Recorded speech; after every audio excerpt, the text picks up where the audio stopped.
बिस्मिल्लाहिर्रहमानिर्रहीम। अस्सलाम वालेकुम स्टूडेंट्स, कैसे हैं आप? मुझे बताएं, आपको मेरी आवाज़ आ रही है?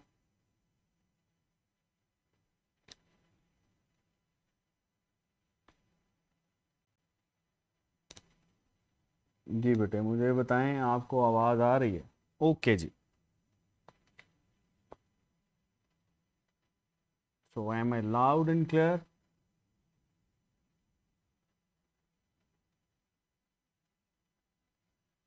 ओके जी बेटे, हम लोगों ने स्टार्ट करना है यहाँ पर चीज़ों को। और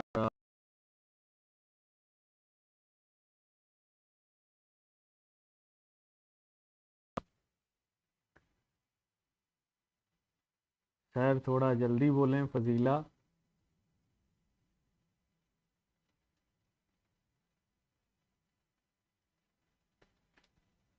अच्छा भाई, इससे ज़्यादा आवाज़ जो है वो तो बहुत ज़्यादा आवाज़ जो है वो फिर फटना शुरू हो जाती है।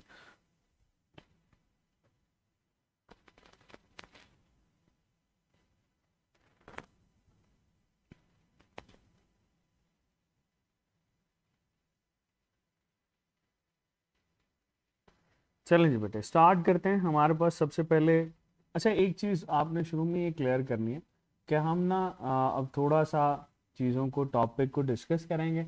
टॉपिक डिस्कस करने के बाद जो भी आपके क्वेश्चंस होंगे उसको हम उसमें डील करते जाएंगे। ठीक है?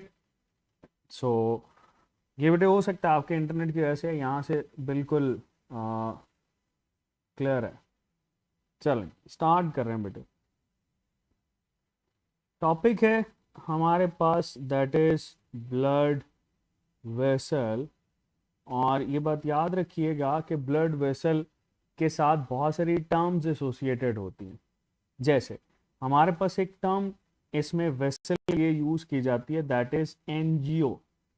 एनजीओ की टर्म बेटे that is used for vessel.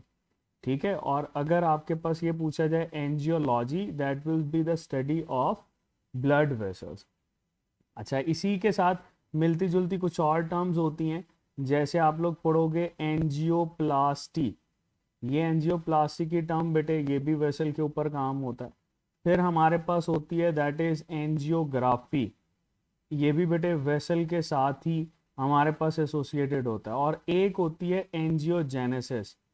Angiogenesis जो होती है बेटा, इसमें हम लोग क्या करते हैं, बायोटेक्नोलॉजिकल फैक्टर्स को यूज करते हुए हम बेटे नई वेसल बना रहे होते हैं। सो ब्लड वेसल्स की स्टडी हमारे पास बेटे that is refer to as angiology. ये जो ब्लड वेसल्स हैं हमारे पास बेटे डिफरेंट कैटेगरीज के अंदर कैटेगराइज होती हैं, जिसमें सबसे पहले हमारे पास आ जाती है एओर्टा। ठीक है? देयर इज एओर्टा, लार्जेस्ट, हम लोग इसको आर्टरी भी बोलते हैं। एओर्टा डिवाइड होकर हमारे पास आर्टरीज बनाती हैं। आर्टरीज डिवाइड होकर बनाती हैं आर्टीरियोल्स। और आर्टीरियोल्स बेटे हमारे पास बना रहे होते हैं डिवाइड होकर कैपिलरीज। तो ये बात याद रखिएगा कि आर्टरियोल्स की डिवीजन से हमारे पास कैपिलरीज बनती हैं। फिर आपके पास ये पूछा जाता है कि क्या कैपिलरीज डिवाइड होकर वेन्यूल्स बनाती हैं? हरगिज नहीं बेटे। कैपिलरीज डिवाइड होकर नहीं, कैपिलरीज मिलकर हमारे पास वेन्यूल्स बना रही होती हैं। ठीक है? और ये वेन्यूल्स जब मिलते हैं तो वेन्यूल्स के मिलने से बेटे हमारे पास बन रही होती हैं वेन्स। और वेन्स के मिलने से बनता है बेटा जी हमारे पास वेना कैवा। तो ये बात आप लोगों ने याद रखनी है कि ये नॉर्मल हमारे पास डिवीजन रेट को हम लोग डील कर रहे होते हैं। अच्छा जी, ये एओर्टा, आर्टरीज, आर्टरियोल्स, कैपिलरीज, इसको हम लोग डील करते हैं। अब जरा इसमें इसका देख लेते हैं स्ट्रक्चर कैसा होता है। हमारे पास देखो बेटे ये आपको ब्लड वेसल का एक स्ट्रक्चर नजर आएगा, जिसमें ये जो सबसे बड़ी वेसल होती है, अगर हम लोग यहाँ पर डिवाइड करना शुरू करें तो हमारे पास ये जो सबसे बड़ी वेसल नजर आती है that is refer to as aorta. ठीक है? एओर्टा के अंदर ऑक्सीजनेटेड ब्लड होता है। एओर्टा डिवाइड होकर बनाती है आर्टरी। आर्टरी जब डिवाइड होती है तो इससे बनते हैं आर्टीरियोल्स। ओके? अब आर्टेरियोल्स जब डिवाइड होते हैं तो इनके डिवाइड होने से हमारे पास बन रही होती हैं कैपिलरीज। कैपिलरीज अगर आप लोग देखो तो यहां पर हम लोगों ने ऑक्सीजनेटेड और डीऑक्सीजनेटेड दोनों साइड शो किए हैं। दैट इज शोइंग के यहां पर आपके पास ऑक्सीजनेटेड और डीऑक्सीजनेटेड ब्लड दोनों ही मौजूद होते हैं। कैपिलरीज मिलकर बनाती हैं वेन्यूल्स। वेन्यूल्स के मिलने से हमारे पास बन रहे होते हैं veins. So that is forming veins, और वेन्स के मिलने से there is the formation of vena cava, जो कि सुपीरियर वेना केवा और इंफीरियर वेना केवा के अंदर डिवाइड हो रहा होता है। तो दैट इज समथिंग जो कि हम इसके साथ एसोसिएट करते हैं।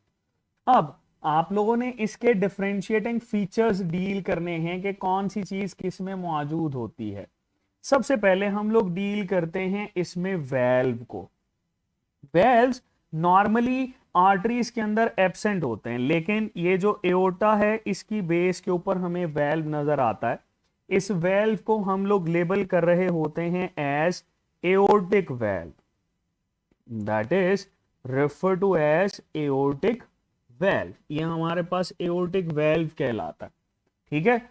इसके अलावा आपको जितनी भी वेन्स हैं उन तमाम वेन्स के अंदर ये वेल्व्स नजर आते हैं। There is presence of valves, ये बेटे वेल्व्स इसकी बेस के ऊपर मौजूद होते हैं।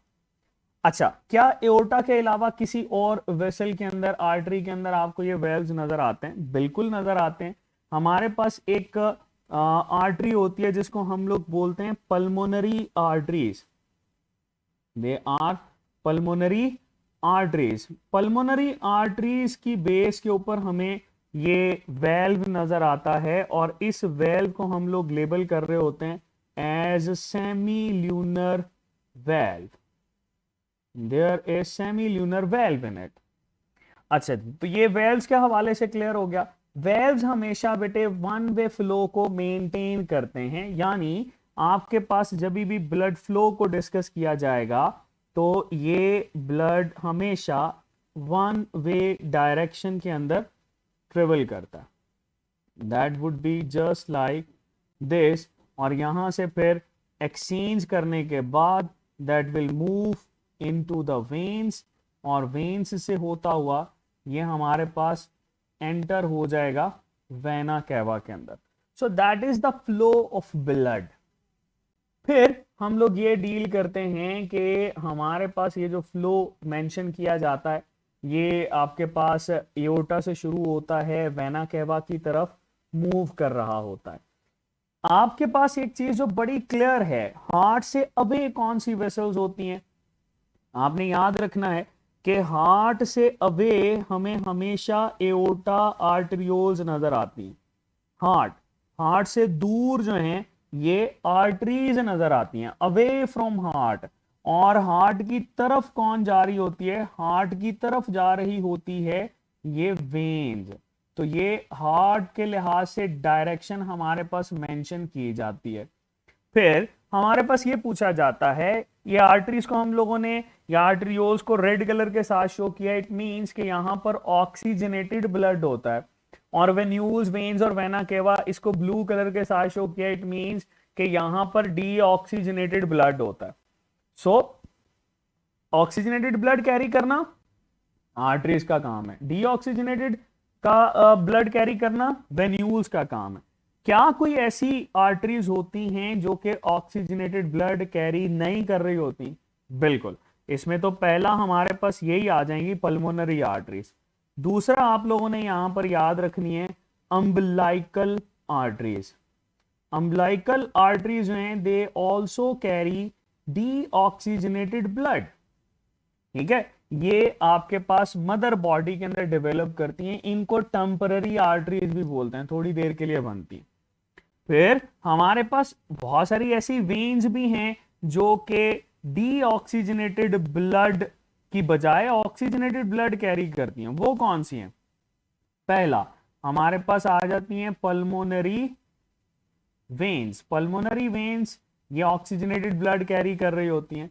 दूसरा हमारे पास अम्बलाइकल वेन्स आ जाती हैं। ये अम्बलाइकल वेन्स भी ऑक्सीजनेटेड ब्लड कैरी करती हैं। सो दैट इज द एक्सेप्शन जो कि हम इसके साथ एसोसिएट करते हैं, पल्मोनरी वेन्स और अम्बलाइकल वेन्स, पल्मोनरी आर्टरीज और आपके पास अम्बलाइकल आर्टरी को मेंशन किया जाता है। फिर हमारे पास ये आ जाता है कि प्रेशर किस में ज्यादा होता है। प्रेशर याद रखना, हमेशा जो चीज दिल के करीब होती है यहां पर प्रेशर ज्यादा होता है। सो अगर हम इस प्रेशर को डील करें तो बेटे प्रेशर आप लोगों ने याद रखना है कि as we move towards capillaries तो प्रेशर हमारे पास क्या होता जाएगा, ये देखो दिल के करीब है प्रेशर ज्यादा है, दिल से दूर जाते जाओगे तो प्रेशर भी कम होता जाएगा। ठीक है, there will be the reduction in pressure, pressure हमारे पास कम होता जा रहा है। फिर सबसे कम प्रेशर किस में नजर आएगा, that will be at the side of capillaries. Why, because capillaries हमारे पास एक्सचेंज के लिए रिस्पॉन्सिबल होती हैं। So slower the pressure greater will be the exchange of materials in it. तो ये आप लोगों ने इसके साथ याद रखना है। फिर आप इसको यूं भी मेंशन करते हो कि जब भी आप वेन्स की तरफ जाओगे तो प्रेशर आपके पास बहुत कम नजर आ रहा होता है। फिर हमारे पास ये जो ब्लड वेसल्स हैं इनके अंदर आप लोग डील करते हो फ्लो को, कि फ्लो कितना होता है हमारे पास। फ्लो मेंशन किया जाए तो जैसे जैसे हम लोग कैपिलरीज की तरफ मूव करेंगे ना आपके पास फ्लो कम होता जाएगा। ठीक है, ब्लड फ्लो कम होता जाएगा। उसकी वजह क्या है कि कैपिलरीज हैं they are the site of exchange. ये देखो ये हमारे पास कैपिलरीज हैं, इन कैपिलरीज के पास एक्सचेंज के चांसेस हैं, ये एक्सचेंज करती हैं बहुत सारी चीजें जो हैं, ये आपके पास टिश्यू के साथ एक्सचेंज कर रही होती हैं और बहुत सारी उससे रिसीव भी कर रही होती हैं। जैसे आप लोग ये देखो ऑक्सीजन की ट्रांसपोर्टेशन, ग्लूकोज की ट्रांसपोर्टेशन, ब्लड से टिश्यू के अंदर भेजना इसका काम है। और अगर हम ये देखें कि टिश्यू से इसमें क्या आती है, टिश्यू से इसमें कार्बन डाइऑक्साइड आती है, टिश्यू से इसमें वेस्ट मटेरियल आता है। तो ये आपके पास ट्रांसपोर्टेशन इसका काम है। यहां पर ऐड करना है आपने कि यहां पे एक्टिव ट्रांसपोर्टेशन भी होती है, और ये एक्टिव ट्रांसपोर्टेशन में एंडोसाइटोसिस और एक्सोसाइटोसिस होती है मेनली, एंडोसाइटोसिस और एक्सोसाइटोसिस। फिर यहां पर पैसिव ट्रांसपोर्टेशन भी होती है। ये जो पैसिव ट्रांसपोर्टेशन है ये मेनली हम लोग डील कर रहे होते हैं with reference to diffusion, facilitated diffusion इसके साथ एसोसिएटेड होती है।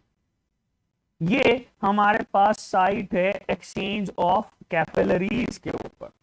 फिर आप लोग पल्स को डील करेंगे, पल्स में आप किस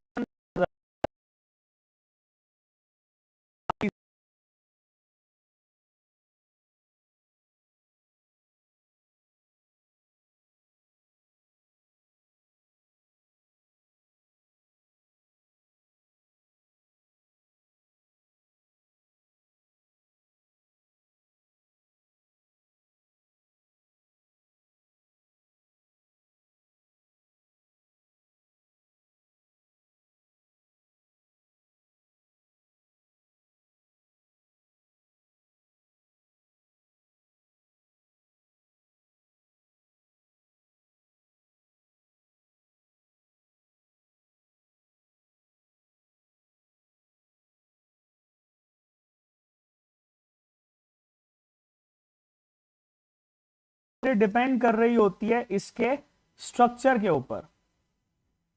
जी जी क्या हुआ है, आवाज, लारीब राशिद कह रही है आवाज नहीं आ रही। जी बेटे आवाज आ रही है अब।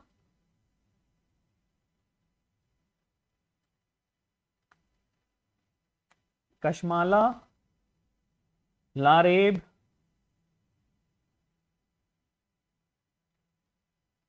हमना, हमना हबीब आवाज आ रही है बेटे।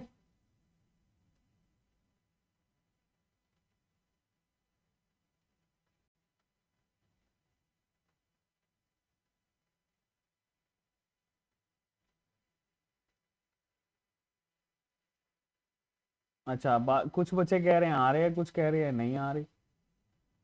अच्छा जी, पहले खराब थी अब ठीक है। ये ना शायद मौसम की वजह से भी है हमारे पास बेटे, ये मौसम का फैक्टर भी है एक, मौसम काफी खराब है यहाँ पे। बिल्कुल, हम इसको डील करते हैं। पल्साटाइल ब्लड फ्लो जो है ये आपके पास एओर्टा, आर्टरी, आर्टरियोल्स में नजर आता है। कैपिलरी से ऑनवर्ड देखोगे तो इसमें बेटे पल्साटाइल ब्लड फ्लो नजर नहीं आता, और ये पल्स आप यहाँ पर डिटेक्ट ही नहीं कर रहे होते। उसकी वजह क्या होती है? उसकी वजह ये इसके स्ट्रक्चर में होती है। देखो, हम यहाँ पे जरा इसको लेबल करते हैं।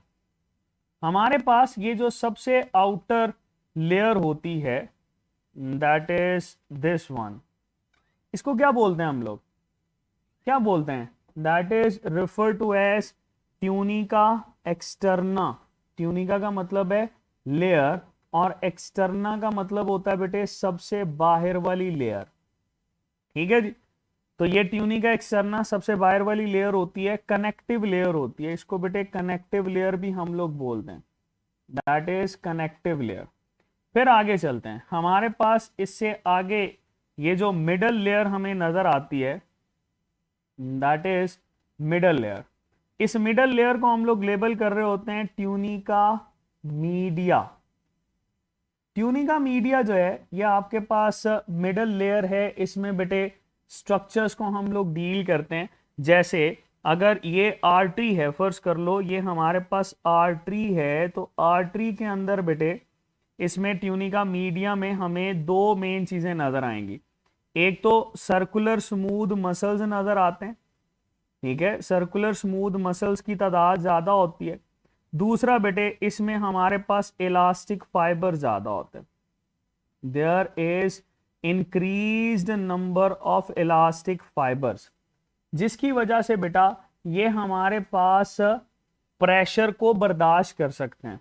लेकिन अगर हम इस ट्यूनिका मीडिया ऑफ वेन को डील करें, तो वेन के अंदर बेटे ये आपके पास स्मूथ मसल्स तो होते हैं इसमें, लेकिन इलास्टिक फाइबर इसमें कम होते हैं। ठीक है, इसमें बेटे इलास्टिक फाइबर्स कम होते हैं। जितना ज्यादा इलास्टिक फाइबर्स इसमें कम होंगे, उतना ही बेटे ये आपके पास पल्साटाइल ब्लड फ्लो को कम डिटेक्ट करेगी। फिर हमारे पास आ जाती है बेटे इसमें सबसे इंटरनल लेयर, ये हमारे पास आ गई सबसे इंटरनल लेयर। ये जो इंटरनल लेयर होती है इसको हम लोग मेंशन करते हैं tunica intima, that is refer to as tunica intima, सबसे इंटरनल लेयर होती है। इसको हम लोग एंडोथीलियल भी मेंशन करते हैं, that is also refer to as endothelial over here. ठीक है जी, सबसे इंटरनल लेयर है ये आर्टरी और वेन दोनों के अंदर जो है वो आपके पास सेम होती है। तो ये बेटे तीन लेयर हैं, tunica externa, tunica media, tunica intima. तो जिसके पास इलास्टिक फाइबर्स ज्यादा होंगे वो बेटे पल्स को बर्दाश्त कर सकता है, प्रेशर को बर्दाश्त कर सकता है। इसीलिए पल्साटाइल ब्लड फ्लो हमेशा आर्टरी के अंदर नजर आता है, वेन के अंदर आपको नजर नहीं आ रहा होता। क्लियर? फिर इसी वजह से अगर आप इसका स्ट्रक्चर देखो, सपोज ये हमारे पास आर्टरी है ना, तो आर्टरी के अंदर बेटे ये आपके पास जो मिडल लेयर होती है ये थिक नजर आती है। क्यों? क्योंकि इसमें इलास्टिक फाइबर ज्यादा हैं, और आपके पास बेटे इसमें स्मूथ मसल जो है वो अच्छे खासे थिक हैं। और ये जो स्पेस होती है यहां पर, इस स्पेस को हम लोग बोलते हैं ल्यूमन। ठीक है, ये ल्यूमन आपके पास छोटा होता है एज कंपेयर टू वेन। इसका भी डिफरेंस क्या है? ये देखो, डिफरेंस यही है क्योंकि इसमें मिडल लेयर हमारे पास थिन हो जाती है ना, तो मिडल लेयर थिन होने की वजह से इसमें बेटा जो आपके पास ल्यूमन होगा उसका एरिया ज्यादा हो जाएगा, ल्यूमन का एरिया ज्यादा हो जाएगा वेन के अंदर। सो दैट इज द डिफरेंस, जिसकी वजह से हम लोग इसको डील कर रहे होते हैं कि जो वेन होती है ये कभी भी आपके पास पल्स को डिटेक्ट नहीं कर रही होती। ठीक है, चलो हमारे पास पल्साटाइल ब्लड फ्लो, इसमें वेन और आर्टरी का स्ट्रक्चर हम लोगों ने देखा, आर्टरी किस तरह से एक्सचेंज कर रही, कैपिलरी किस तरह से एक्सचेंज करती है इसको देखा। अब कुछ एक्स्ट्रा पॉइंट्स देखो, हमारे पास यहां पर होते हैं प्री कैपिलरी सफिंक्टर्स, ठीक है, देयर आर प्री कैपिलरी सफिंक्टर्स। ये देखो कैपिलरी के बिल्कुल स्टार्ट में हमारे पास ये सफिंक्टर्स नजर आते हैं, ठीक है, they are refer to as pre capillary sphincters. Pre capillary sphincters हैं। प्री कैपिलरी सफिंक्टर्स बेटे ये आपके पास एज अ वेल भी एक्ट कर रहे होते हैं, ये हेल्प करते हैं कि किस तरह से यहां पर चीजों ने एक्सचेंज होना है। तो एक्सचेंज ऑफ मटेरियल बेसिकली ये आपके पास डिसाइड कर रहे होते हैं, ठीक है। इसी के ऊपर कुछ लोकल हार्मोन्स एक्ट करते हैं जो कि बेटे इसकी जो एक्टिविटी होती है उसको कंट्रोल करते हैं। इन लोकल हार्मोन्स के अंदर हिस्टामीन कभी पढ़ा हो आपने, हिस्टामीन, हिस्टामीन एक लोकल हार्मोन होता है। ये हिस्टामीन बेटे इसके ऊपर एक्ट करता है, इसकी ओपनिंग और क्लोजिंग को इफेक्ट कर रहा होता है। क्लियर? तो ये आप लोगों ने इसके हवाले से याद रखना। फिर यहां पर आपके पास जब फ्लो की बात की जाती है ना, तो इसमें फ्लो जो होता है वो हमारे पास कैपिलरी के ऊपर तकरीबन 1 mm, तकरीबन 1 mm पर सेकेंड होता है। लेकिन यही वैल्यू अगर आप एओर्टा के अंदर देखो तो एओर्टा के अंदर ये आपके पास 400 से 500, ये पंजाब की बुक में लिखा हुआ है, 400 से 500 mm पर सेकेंड आप लोग डील कर रहे होते हो। सो दैट इज समथिंग जो कि अच्छा खासा एक एविडेंट डिफरेंस बताता है इसके फ्लो के अंदर। क्लियर? अच्छा, अब मेरा सवाल है कि हमारे पास ये जो वेसल्स होती हैं इनकी डायलिटेशन या इनकी कॉन्स्ट्रिक्शन को हम लोग डील करते हैं, जिसको वेजोडाइलेशन वेजो कॉन्स्ट्रिक्शन बोला जाता है। चलो अगर हम यहां पर डील करें, ये simple, suppose that is a blood vessel, हम यहां पे ये ब्लड वेसल बना लेते हैं, ठीक है। अगर किसी भी वजह से ये ब्लड वेसल जो है इसका डायामीटर इंक्रीज कर रहा है, सपोज ये इसका डायामीटर इंक्रीज कर रहा है, तो डायामीटर अगर इंक्रीज कर रहा है तो डेफिनेटली इसके अंदर से अगर ब्लड इतना गुजर रहा था तो डायामीटर ज्यादा होने की वजह से ब्लड फ्लो क्या हो जाएगा, ज्यादा। इस कंडीशन को क्या बोलते हैं हम लोग, that is refer to as vasodilation, that is refer to as vasodilation. फिर हमारे पास अगर इसका डायामीटर जो है वो बेटे कम हो जाए, तो डायामीटर कम होना इसकी वजह से फ्लो भी कम हो जाएगा, ठीक है। तो इस कंडीशन को हम लोग क्या बोल रहे होते हैं, that condition is refer to as vasoconstriction. तो ये वेजो डायलेशन और वेजो कॉन्स्ट्रिक्शन ये हमारे पास डील कौन कर रहे होते हैं, लोकल हॉर्मोन्स डील कर रहे होते हैं। There are some local hormones, local chemicals होते हैं बेटा जो कि इसके ऊपर इफेक्ट करते हैं, ठीक है। इनको हम लोग समटाइम काइनिन्स भी रेफर करते हैं। लोकल हार्मोन्स को हिस्टामीन या काइनिन्स मेंशन किया जाता है, ठीक है। तो ये आप लोग याद रखना कि ये केमिकल्स हैं जो कि इसके ऊपर इफेक्ट करते हैं। और जब भी वेजोडाइलेशन वेजो कॉन्स्ट्रिक्शन को बेटे आप लोग डील करते हो तो यहां पर आपने मेंशन करना है कि ये अंडर द कंट्रोल होते हैं nervous system plus endocrine system. तो nervous system plus endocrine system के कंट्रोल में है, जिसकी वजह से ये लोकली या नर्वस सिस्टम के एक्शन की वजह से वेजोडाइलेशन या वेजो कॉन्स्ट्रिक्शन शो करते हैं। अच्छा, उसवा कह रही हैं 50 to 200 mm पर सेकेंड इन वेन्स, बिल्कुल सही कह रही हैं बेटे। हमेशा ये वैल्यू वेरी करती है और ये भी वेरी कर रहा होता है कि आप किस वेन को डिस्कस कर रहे हो, ठीक है। सो ये बात याद रखना, इसमें हमारे पास ये स्पेसिफिक है। फिर एक बड़ा छोटा सा सवाल है कि ये जो हम लोगों ने ये ऊपर ब्लड वेसल पढ़ी हैं जिसमें tunica media, tunica externa, tunica intima पढ़ा, तो इनको क्या इनको किसी ब्लड की जरूरत नहीं है, यहां पर ऑक्सीजन नहीं चाहिए, अगर चाहिए तो कैसे मिलती है इनको, बताओ। मैं ये जवाब आपसे एक्सपेक्ट कर रहा हूं, बताओ। इनको कैसे मिल रही होती है, ऑक्सीजन कैसे मिलती है अगर इनको चाहिए होती है तो? हाँ बताओ भाई, मुनीषा बेटे आप बताओ। अच्छा जी, डिफ्यूजन, फरवा कह रही है डिफ्यूजन से होता है। बेटे मैं ये पूछ रहा हूँ कि ब्लड वेसल में जैसे ट्यूनिका मीडिया है, ट्यूनिका इंटेमा है या एक्सटर्ना है, इसको भी तो एनर्जी चाहिए ना, तो इसके लिए ब्लड कहाँ से जो है वो सप्लाई होता है? हाँ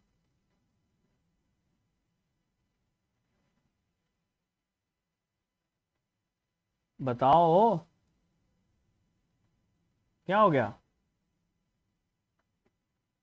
चलो याद रखना, इसमें पॉइंट एक एक्स्ट्रा ऐड कर लो, दैट इज नॉन एज वैजोवज़ैरम। ठीक है, यहां पे हमारे पास एक टर्म होती है वैजोवज़ैरम।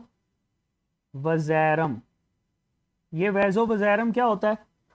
इसको हम लोग बोलते हैं vessel of vessel, vessel of vessel. ये ब्लड वेसल को सप्लाई करने के लिए जरूरी होता है।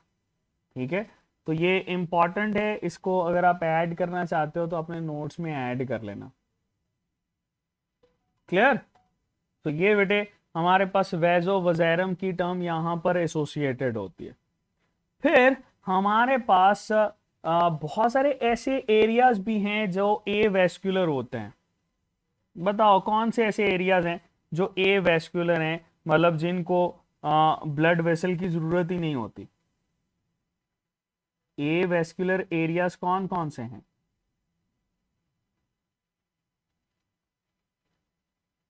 ए वेस्कुलर एरियाज कौन कौन से हैं बेटे? याद रखना, ए वेस्कुलर एरिया के अंदर सबसे पहले तो आपके पास लेंस आ जाता है ना, आई लेंस। इस पे ब्लड वेसल कोई नहीं होती, डायरेक्ट डिफ्यूजन से ये एक्सचेंज ले रहा होता है। फिर हमारे पास कार्टिलेज आ जाता है, कार्टिलेज पढ़ा होगा आपने, ठीक है? या हार्ड बोन, हार्ड बोन जो होती है बेटे, इसको भी ब्लड वेसल कोई भी मौजूद नहीं होती। सिमिलरली पिन है क्योंकि वो कार्टिलेज से बना हुआ है। ए वेस्कुलर एरिया, ठीक है? तो ये भी हमारे पास जो है बेटा एक इंपॉर्टेंट है, एक्सेप्शन के तौर पर पूछा जाता है, तो इसको आप लोगों ने याद रखना। फिर एक ऐसा ऑर्गन भी होता है जिसके हर सेल को जो है वो कैपिलरी सप्लाई कर रही होती है, हर सेल को कैपिलरी सप्लाई कर रही होती है। वो कौन सा है? बताओ वो कौन सा होता है? हाँ, that is known as liver. Liver, liver में क्या इंपॉर्टेंट है? ईच सेल, हर सेल को जो है बेटा वो कैपिलरी सप्लाई कर रही होती है। ठीक है, ईच कैपिलरी मतलब हर सेल के लिए एक अलग से कैपिलरी होती है जो कि बेटे इसको सप्लाई करती है। बिल्कुल, नेल हेयर्स बेटे ये तो एक्सटेंशन है ना। चलो अच्छा, अब हम लोग आ जाते हैं इसमें पोर्टल सर्कुलेशन। अगर ये दो तीन डेफिनेशन हम यहां पर करते हैं, ये जैसे देखो हम लोगों ने ये वेसल पढ़ी ना, कि हमारे पास भाई ये वेसल है, एओर्टा से आर्टरीज बनी, फिर आर्टरियोल्स बनी, फिर कैपिलरीज बनी। दो चीजों से हम डिफाइन करते हैं। अगर तो ये इसको बेटे फॉलो नहीं कर रहा, जैसे ये देखो आर्टरियोल्स डिवाइड होकर कैपिलरीज बनाते हैं, और अगर कैपिलरीज मिलकर दोबारा से आर्टरियोल्स बना दें, तो ये हमारे पास कौन सी सर्कुलेशन होगी? Portal circulation. एक तो ये हम लोग बोलते हैं कि हर वो सर्कुलेशन पोर्टल सर्कुलेशन है जो कि नॉर्मल ये ब्लड वेसल के फ्लो को फॉलो नहीं करती, पहला पॉइंट। दूसरा पॉइंट हम ये कहते हैं कि हर वो सर्कुलेशन पोर्टल सर्कुलेशन है जिसमें आपके पास डायरेक्टली हार्ट को सप्लाई होती नहीं है, जैसे हिपैटिक पोर्टल वेन। ठीक है, यहां पे लास्ट पे आप पोर्टल सर्कुलेशन ऐड कर सकते हो। पोर्टल सिस्टम बेटे हमारे पास ना तीन होते हैं, there are 3 portal systems in our body. कौन कौन से हैं? पहला पोर्टल सिस्टम जो कि हमें नजर आता है, अभी मैंने ये मेंशन भी किया, that is the site of nephron. ठीक है, या इसकी जगह पे समटाइम किडनी को भी मेंशन किया जाता है।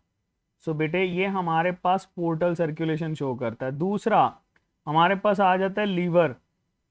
लीवर में हेपेटिक पोर्टल सर्कुलेशन नजर आती है। तीसरा हमारे पास बेटे इसमें नजर आ जाता है पिट्यूटरी।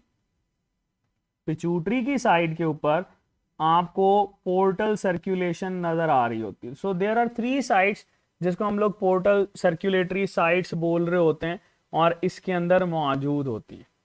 ठीक है जी। तो बेटे ये बेटे वेसल्स को मेंशन किया जाता है। जैसे हम यहां पर डील करते हैं एओर्टा, एओर्टा से आर्टरी, ठीक है, आर्टरी से आपके पास आर्टीरियोल्स, आर्टीरियोल से बेटा कैपिलरीज, कैपिलरी से हमारे पास वेन्यूल्स, वेन्यूल्स से हमारे पास वेन्स, और वेन्स से बेटा वेना कैवा। ठीक है, ये हम लोग डील कर रहे होते हैं। अच्छा ये वेसल्स हैं। आपके पास ये पूछा जाता है कि भाई टोटल क्रॉस सेक्शनल एरिया बताओ कि एरिया किसका ज्यादा होगा। अगर हम लोग इसमें एरिया की बात करें तो एरिया के लिहाज से याद रखना ये जो कैपिलरी वाली साइट होती है ना, यहाँ पे एरिया सबसे ज्यादा होता है। सो आपको बेटे ये हमेशा ये इस तरह से ग्राफ नजर आएगा, that would be just like this. ठीक है, ये वो वाली साइट है जहां पे भाई एरिया हमारे पास क्या है, मैक्सिमम है, क्रॉस सेक्शनल एरिया ज्यादा होता है। ठीक है, जबकि एओर्टा का और वेना कैवा का, इनका अगर आप लोग देखो तो ये बेटे हमारे पास ये इसके रेफरेंस से देखो कम होता है। ठीक है, तो ये आप लोगों ने इसके हवाले से याद रखना। तो एक तो एरिया आपसे पूछा जाता है, दूसरा वेलोसिटी भी पूछी जाती है कि भाई वेलोसिटी किस तरह से होगी। याद रखना आपने कि जैसे जैसे आप एरिया बढ़ाते जाते हो तो वेलोसिटी ऑफ ब्लड फ्लो क्या होती जाएगी, कम होती जाएगी। ठीक है, वेलोसिटी ऑफ ब्लड फ्लो हमारे पास क्या होती जाएगी, कम होती जाएगी। तो ये कुछ यूं आपके पास ग्राफ शो करता है। ठीक है, इसके कैपिलरी वाली साइड के ऊपर यहां पर वेलोसिटी ऑफ ब्लड फ्लो सबसे कम है। तो ये येलो किसको शो करता है, that is showing velocity of blood flow को शो कर रहा होता है। ठीक है, और बेटे ये जो आपके पास है that is showing cross sectional area. ये हमारे पास क्रॉस सेक्शनल एरिया को डील करता है। तो बेटे ये इस ग्राफ में से भी आपके पास क्वेश्चन आता है, तो इसको आप लोगों ने याद रखना है। ठीक है, चलो ये हमारे पास ग्राफ हो गया। ग्राफ के बाद आगे चलते हैं। इसी वेसल के साथ एसोसिएटेड एक स्ट्रक्चर होता है जिसको फंक्शन होता है, जिसको हम लोग डील करते हैं with reference to blood pressure. ठीक है, ब्लड प्रेशर तो बहुत इजी सा है। ब्लड प्रेशर इसको डील कर लेते हैं कि ब्लड प्रेशर होता क्या है। चलो जी ब्लड प्रेशर को डील करते हैं।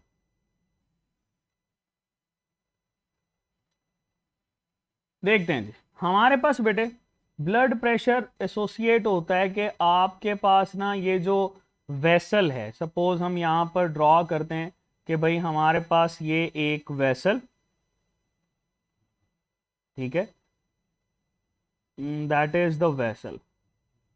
ठीक है, इस वेसल में से गुजरते हुए ये ब्लड ने इसके ऊपर कितनी फोर्स लगाई, इस फोर्स को हम लोग बोलते हैं ब्लड प्रेशर। हार्ट बेटे अभी करना है शुएब, इसको हम लोग बोलते हैं बेटा ब्लड प्रेशर। ठीक है, अच्छा यहां पर आप लोगों ने ये याद रखना है कि वेसल जो होती है ना, वेसल की वॉल के ऊपर आपको रिसेप्टर्स नजर आते हैं which are refer to as baro receptor.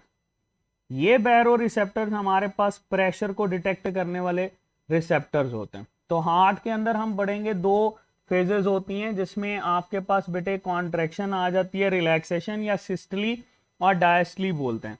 तो जब भी आपके पास सिस्टली करेगा यानी हार्ट जो है वो कॉन्ट्रैक्ट करेगा, तो इसके सिस्टोलिक की वजह से प्रेशर हमेशा ज्यादा होगा, that is about 120 mm of H G. ठीक है, जब ये बेटे रिलैक्स करेगा यानी डायास्टोलिक कंडीशन के अंदर होगा, तो ये आपके पास बेटे ऑलमोस्ट 75 से लेकर 80 mm ऑफ एच जी तक रेंज कर रहा होता है। ठीक है, सो दैट इज द प्रेशर। और ब्लड प्रेशर को हम लोग किस तरह से मेंशन कर रहे होते हैं, ये देखो आप लोगों ने अक्सर देखा होगा, blood pressure that is equal to 120/80। ठीक है, इसमें सिस्टोलिक हमेशा ऊपर लिखते हैं, डायास्टोलिक बेटे हमेशा नीचे लिख रहे होते हैं। ठीक है, सिस्टोलिक हमेशा ऊपर और डायास्टोलिक बेटे नीचे लिख रहे होते हैं। यहां पर भी आपके पास ग्राफिकल क्वेश्चन आता है, इसको डील करते हैं। ठीक है, ग्राफ बना लेते हैं भाई पहले। सपोज ये हमारे पास इसको सही करते हैं। ये देखो बेटे, ये हमारे पास आ गया ग्राफ। ठीक है, इस ग्राफ के अंदर आप लोग ऐड कर लो कि जी ये हम लोग डील कर रहे हैं एओर्टा आर्टरी, यहां पर लिख लो। सबसे पहले एओर्टा, एओर्टा से फिर आर्टरीज बनेंगी, आर्टरी से आर्टीरियोल्स बन रहे होंगे, आर्टरियोल से कैपिलरीज, कैपिलरीज से वेन्यूल्स, वेन्यूल से वेन्स, और वेन्स से वेना कैवा हम लोग डील करते हैं। वेन्स के बाद आ जाता है वेना कैवा। ठीक है, अच्छा अब आपके पास ये मेंशन किया जाता है कि भाई प्रेशर जो होता है उसको आप लोग किस तरह से डील करते हो। तो याद रखना, जब भी एओर्टा के अंदर डील कर रहे होते हो ना, तो एओर्टा के अंदर ये अच्छा खासा आपके पास बेटे ये चेन शो कर रहा होता है। लेकिन जैसे ही हम आर्टरी के अंदर जाते हैं, तो आर्टरी के अंदर ये आपको बेटे ये इस तरह से ये शो करेगा। ठीक है, इससे आगे मूव करते जाओगे तो आहिस्ता आहिस्ता इसने क्या होना है, कम की तरफ बेटे मूव करना है। ठीक है, इसमें आपके पास क्वेश्चन ये आता है कि एवरेज ब्लड फ्लो बताओ और प्रेशर बताओ, तो ये एवरेज आता है। ये जो ऊपर वाला है बेटा दैट इज शोइंग सिस्टोलिक, नीचे वाला जो होता है that is showing diastolic. Systolic और डायास्टोलिक ऑन एन एवरेज देखो, तो एवरेज हम लोग डील कर रहे होते हैं, एवरेज ब्लड प्रेशर को डील करते हैं 120 + 80, यानी सिस्टोलिक और डायास्टोलिक 2 पे करेंगे, आंसर आएगा इसके पास 100। तो 100 mm of H G.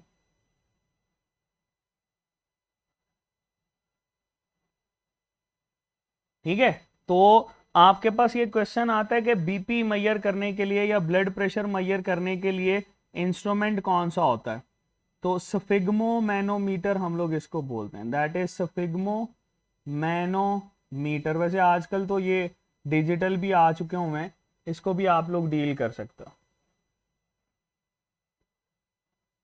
Munisha बेटे यहाँ पे मेरे पास तो क्लियर है, हर चीज ओके है। आई डोंट नो कि प्रॉब्लम क्या आ रही है आपको साउंड के साथ।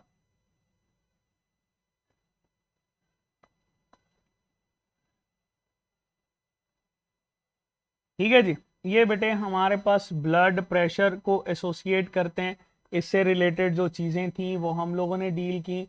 आपके पास ब्लड वेसल, ब्लड वेसल से रिलेटेड अगर कोई क्वेश्चन है तो बेटे आप पूछ सकते हैं।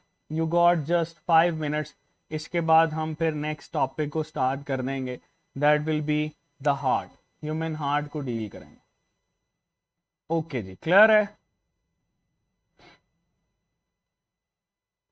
टी टी की आवाज बेटे मेरे पास तो ना कोई कीड़े मकोड़े हैं पीछे जो टी टी की आवाज आ रही है, ना ही कुछ और है। मैं इस पे क्या करूँ, आप ही बता दें। मैंने तो सारी चीजें कोशिश कर ली हैं।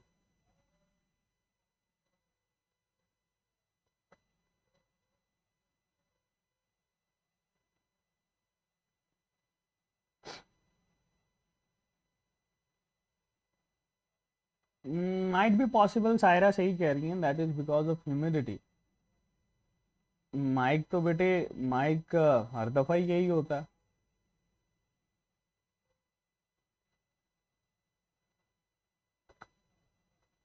आर्टरी से डील कर रहे होते हैं बेटे। अच्छा, इसमें ना एक चीज जाते जाते आप ये भी ऐड कर लो, दैट इज वैन, ये याद रखना, ठीक है। जब भी आप इसकी डेप्थ को डील करते हो ना, सरफेस के ऊपर, हमारे पास सरफेस के ऊपर होती है वेन, ठीक है, सरफेस पे होती है वेन, उसके नीचे होती है बेटे आर्टरी, और आर्टरी के नीचे होती है नर्व, ठीक है। ये डेप्थ के लिहाज से हम लोग डील करते हैं। सबसे सुपरफिशियल हमें कौन सी नजर आती है बेटा? दैट इज वेन, फिर आर्टरी, फिर आपके पास नर्व। जी क्लियर है? आगे की तरफ चलें।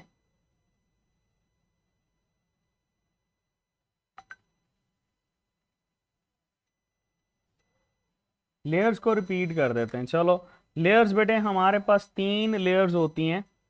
एक हमारे पास सबसे एक्सटर्नल लेयर होती है, इसको कनेक्टिव लेयर बोलते हैं, जो कि हमारे पास कहलाती है ट्यूनिका एक्सटर्ना। एक होती है बेटे हमारे पास ट्यूनिका मीडिया, मिडल लेयर होती है, और एक हमारे पास ट्यूनिका इंटेमा कहलाती है, जिसको सबसे इंटरनल लेयर बोलते हैं, ठीक है जी।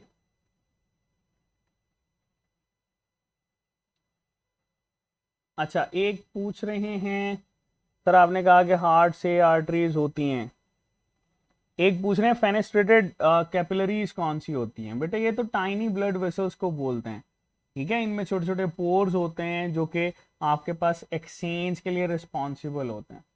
दे are refer to as fenestrated capillaries. कौन सी कैपिलरीज? फेनेस्ट्रेटेड कैपिलरीज बोलते हैं। फेनेस्ट्रेटेड कैपिलरीज वो वाली होती हैं जिनसे बेटा एक्सचेंज हमारे पास मैक्सिमम होता है, इनके दरमियान ना होल्स पाए जाते हैं, ठीक है। चलें, ये बेटे that is more than enough according to PMC syllabus. ये ब्लड वेसल्स हम लोगों ने ये डिस्कस किए हैं। चलो आगे चलते हैं। हमारे पास दैट इज बेटे ह्यूमन हार्ट। ह्यूमन हार्ट को डील करेंगे हम लोग। चलो दिल की बातें स्टार्ट करते हैं। अब बताओ, करें? दिल की बातें करें स्टार्ट।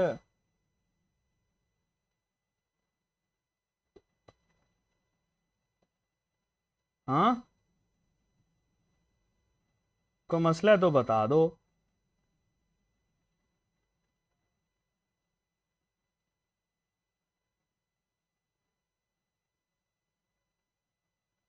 अच्छा जी, ये फरहान पूछ रहे हैं वेनलेट्स क्या होते हैं। वेनलेट्स तो बेटे वैसे ये हमारे पास इंसेक्ट के साथ एसोसिएटेड होते हैं, ठीक है। सेकेंडरी वेन्स भी हम इनको बोलते हैं, छोटी छोटी जो कि मेन वेन से निकलती हैं।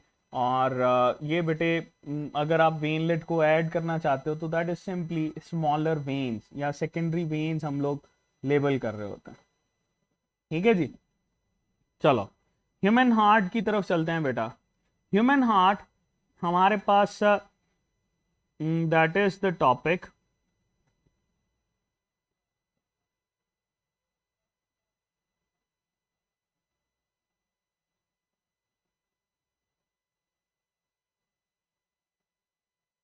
ह्यूमन हार्ट, अच्छा जी, ह्यूमन हार्ट हमारे पास एक ऐसा स्ट्रक्चर है जिसके बारे में कुछ प्रॉपर्टीज इनिशियली हम लोग डील करेंगे। सबसे पहले तो ह्यूमन हार्ट जब भी आप लोगों ने डील करना है, आपको पता होना चाहिए कि ह्यूमन हार्ट जो है ये हमारे पास मायोजेनिक है।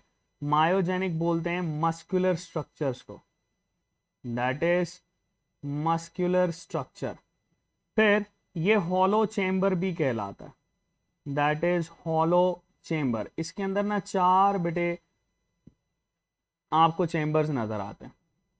फिर इसी ह्यूमन हार्ट को हम लोग डबल पंप भी बोल रहे होते हैं, that is also refer to as double pump. इसमें बेटे हमारे पास 2 तरह की पंपिंग को हम लोग डील कर रहे होते हैं, ठीक है। चलो फिर आप लोगों ने ये याद रखना है कि ये ओवरऑल हमारे पास मायोजेनिक है, हॉलो स्ट्रक्चर है, या फिब्रोमस्कुलर ऑर्गन भी बोलते हैं, that is also known as fibromuscular organ. अच्छा, इसकी शेप कैसी होती है? That is conical shape structure. ठीक है, चलो साथ बाय साथ इसकी जो ना हम लोग चीज़ें डिस्कस करते रहते हैं ताकि इसकी बेटे आपके पास चीज़ें क्लियर होती जाएं। अच्छा, मुनीषा कोठारी बेटे इंट्रिंसिक रिदमिसिटी की बात कर रही हैं आप, तो अभी हम लोगों ने बेटे हार्ट का कंडक्टिव सिस्टम स्टार्ट किया, बताएं ज़रा मुझे, नहीं ना किया? तो बेटे बेहतर यही होता है कि चीज़ें जो हैं वो साथ साथ आप डिस्कस करें, बजाय इसके कि आप इसको आगे ले जाएंगे तो फिर अगर बेटे आपको इतनी ज़्यादा चीज़ें ऑलरेडी पता है तो फिर लेक्चर पढ़ाने का फ़ायदा तो ना होगा।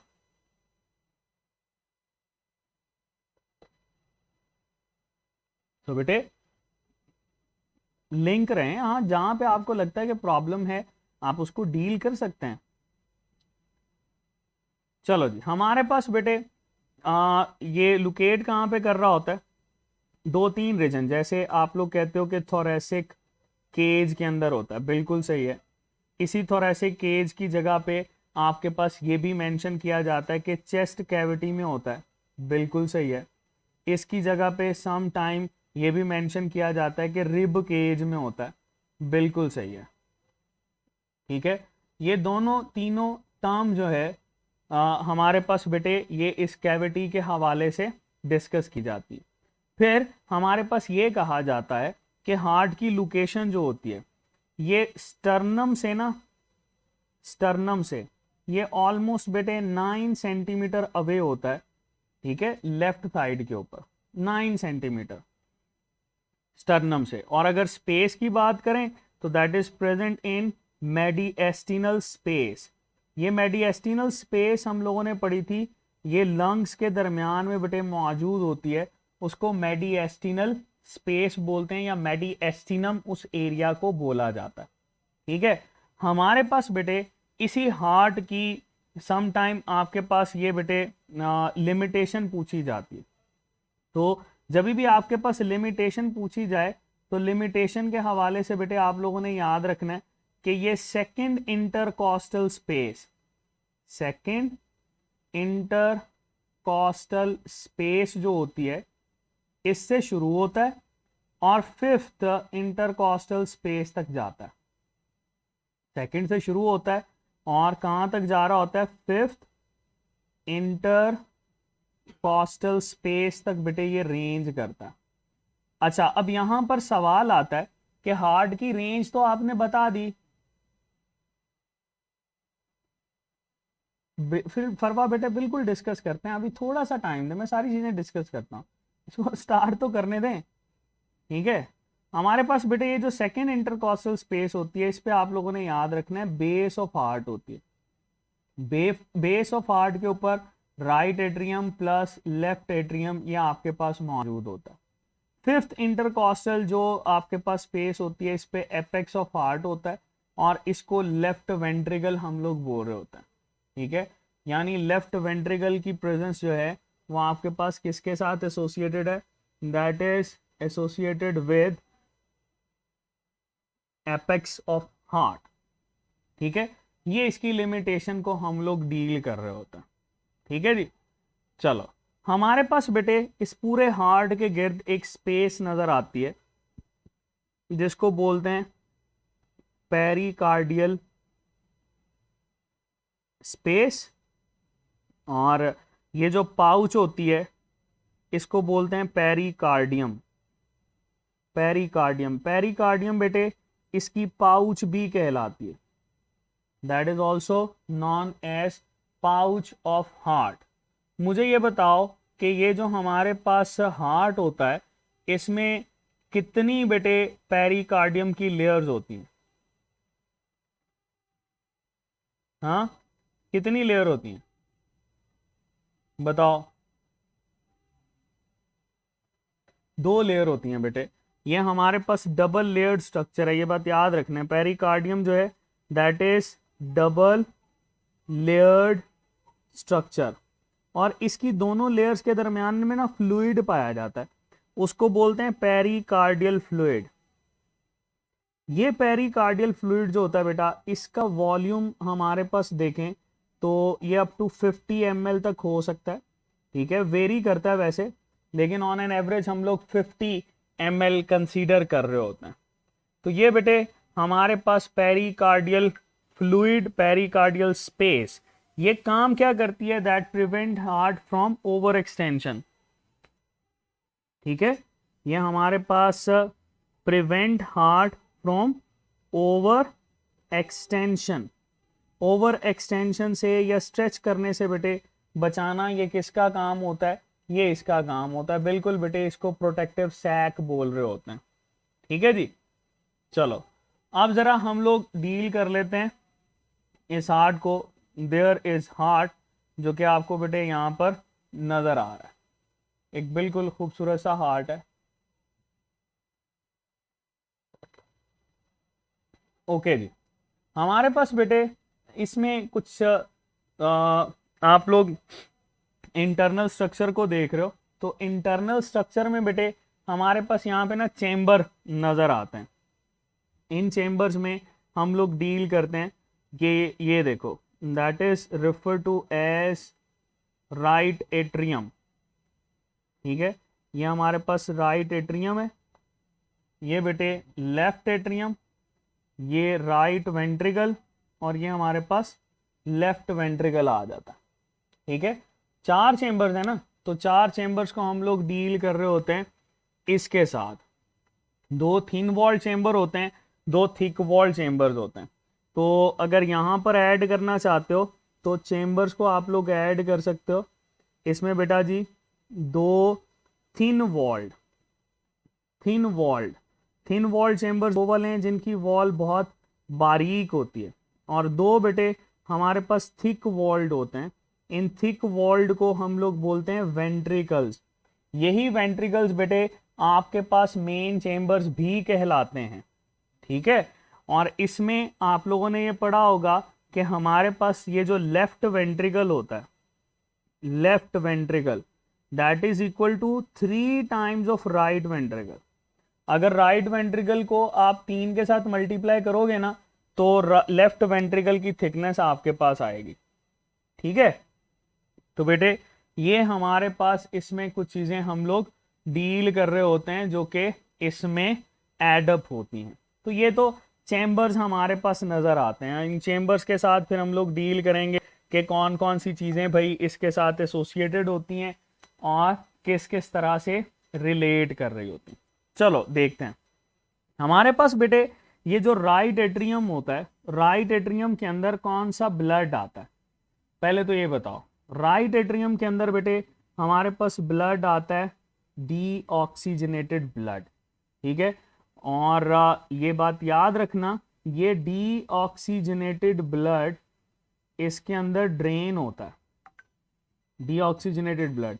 हाँ, इस डीऑक्सीजनेटेड ब्लड को ना अगर आपसे ये पूछा जाए किस किस हिस्से से आता है, तो वो आप जरूर बता सकते हो कि ये जो हमारे पास हिस्से मौजूद होते हैं, इसमें बेटे आपके पास आ जाती है superior vena cava plus inferior vena cava. एक तो ये आपके पास मौजूद होती है ना, एक ओपनिंग बेटे ये कर रही होती। दूसरा इसी में मौजूद होता है coronary sinus, there is coronary sinus, याद रखना। दोबारा से सुनो बेटे, इसके साथ इंपॉर्टेंट चीज है, कोरोनरी साइनस ये वो वाला हिस्सा होता है जो कि बेटे डायरेक्टली हार्ट की जो है वो वेस्ट मटेरियल इसके अंदर ऐड करता है, या डीऑक्सीजनेटेड ब्लड ऑफ हार्ट को इसके अंदर ऐड कर रहा होता है, ठीक है। तो ये हमारे पास डीऑक्सीजनेटेड ब्लड ये बेटे इसमें आता है और that enters into the right atrium.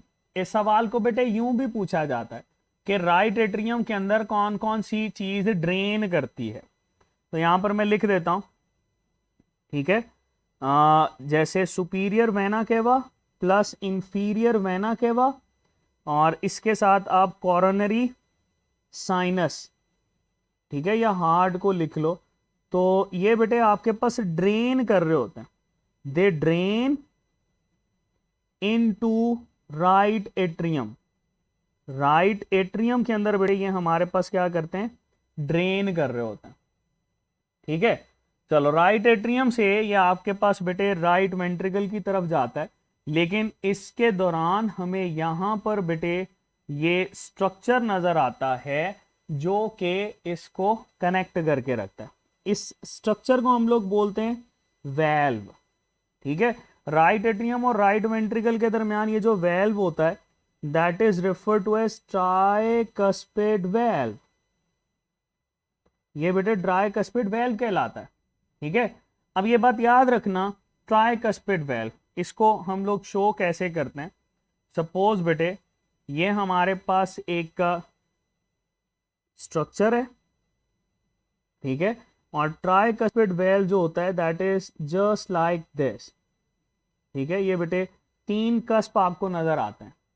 ठीक है, 3 कस्प, इसी वजह से ये ट्राइकस्पिड वेल्व है। और अगर हम ये शो करें, सपोज ये बेटे आपके पास ट्राइकस्पिड है, तो ट्राइकस्पिड वेल्व के साथ ना यहाँ पे कनेक्शन में होता है कॉर्डिए टेंडिने। ये बात याद रखना, इसके साथ कनेक्शन में होता है कॉर्डिए टेंडिने, टेंडिने, कॉर्डिए टेंडिने। ठीक है, और बेटे इसके साथ कॉनिकल शेप में आपके पास ये मसल्स अटैच होते हैं। ठीक है, ये स्ट्रक्चर याद रखना बेटे, इसके साथ कॉनिकल शेप में ये मसल्स होते हैं। इन मसल्स को हम लोग बोलते हैं papillary muscles. They are known as papillary muscles. ठीक है, अगर ट्राइकस्पिड वेल्व की बात करेंगे ना, तो ट्राइकस्पिड वेल्व में आपने बताना है कि आपके पास राइट वेंट्रिकल से ये पैपिलरी मसल ओरिजिनेट करते हैं। कहां से ओरिजिनेट करते हैं, राइट वेंट्रिकल से। चलो भाई आगे चलते हैं। ठीक हो गया, ये हमारे पास बेटे इसमें राइट एट्रियम को हम लोग डील कर रहे होते हैं। सुपीरियर और इंफीरियर वेना केवा बेटे मिलकर इसमें आपके पास ओपनिंग शो करती है।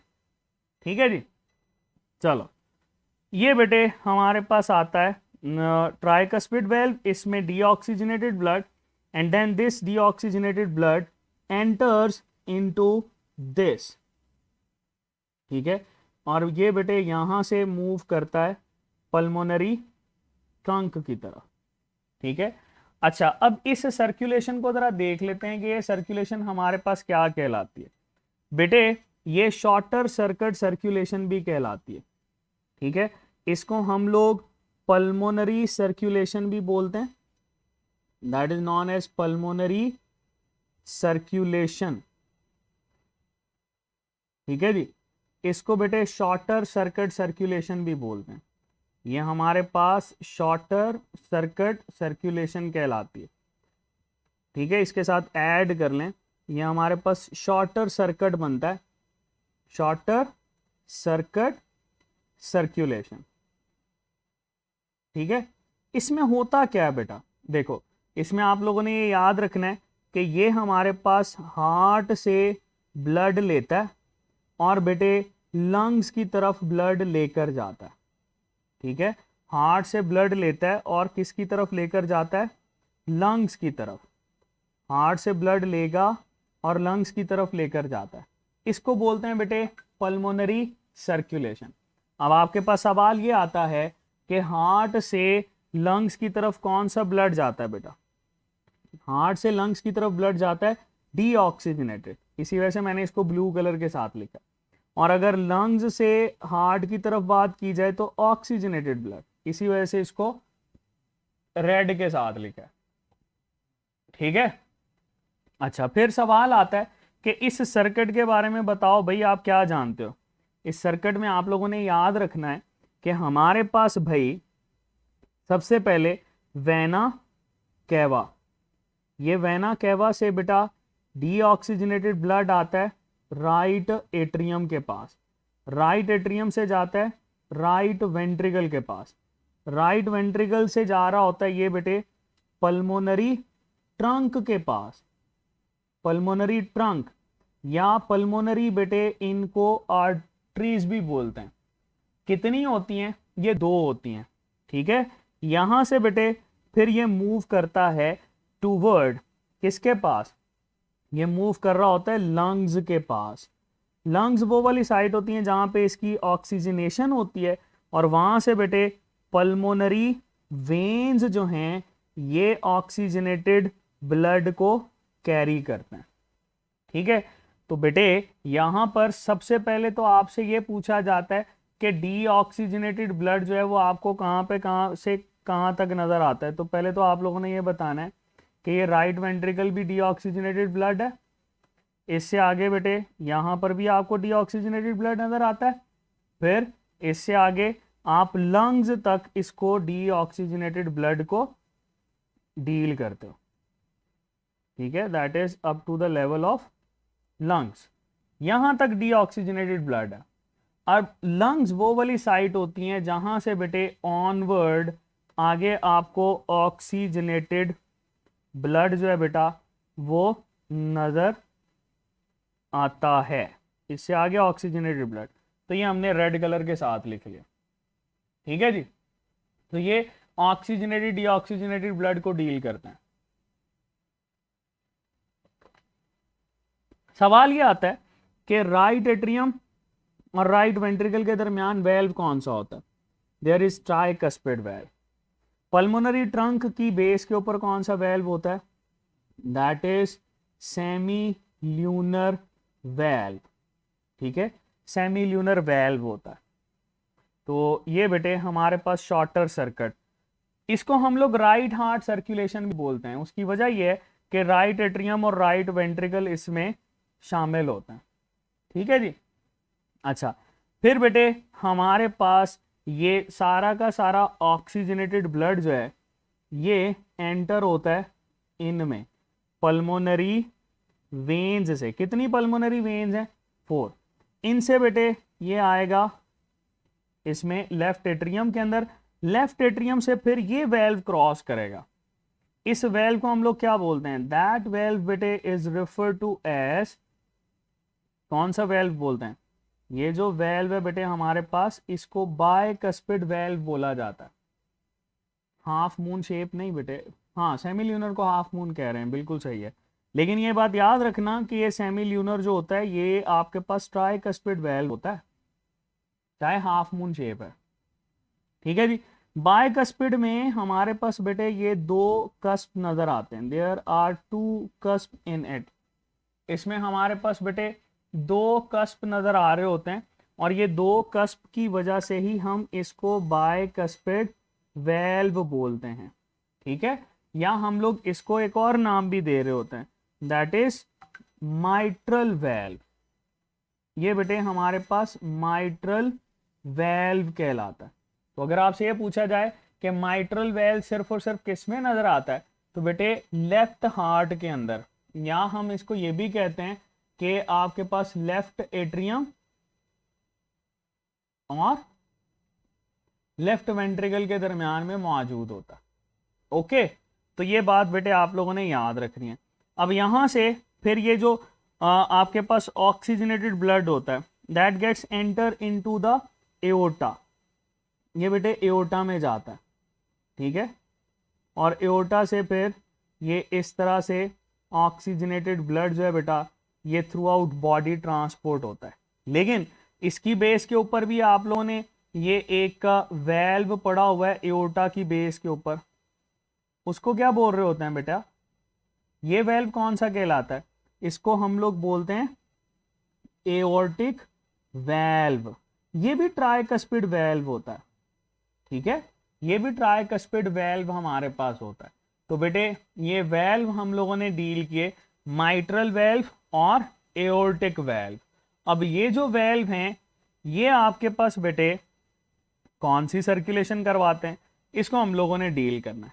They are responsible for larger circuit circulation, या बेटे हम इसको सिस्टेमिक सर्कुलेशन भी बोलते हैं। That is also known as systemic circulation, ठीक है बेटे। ये हमारे पास सिस्टेमिक सर्कुलेशन आ जाती है। सिस्टेमिक सर्कुलेशन को लार्जर सर्किट सर्कुलेशन लेबल करते हैं। उसकी वजह क्या है? उसकी वजह यह है कि ये बेटे एक बड़ा सर्किट बनाती है और थ्रू आउट बॉडी सर्कुलेशन करवाने में हेल्प करती है। ठीक है, अच्छा जी, ये बेटे हमारे पास बेटे एसोसिएटेड होता है with reference to larger circuit circulation. ठीक है जी, क्लियर? चलो 2 मिनट दो, मैं जरा पानी पी लूं।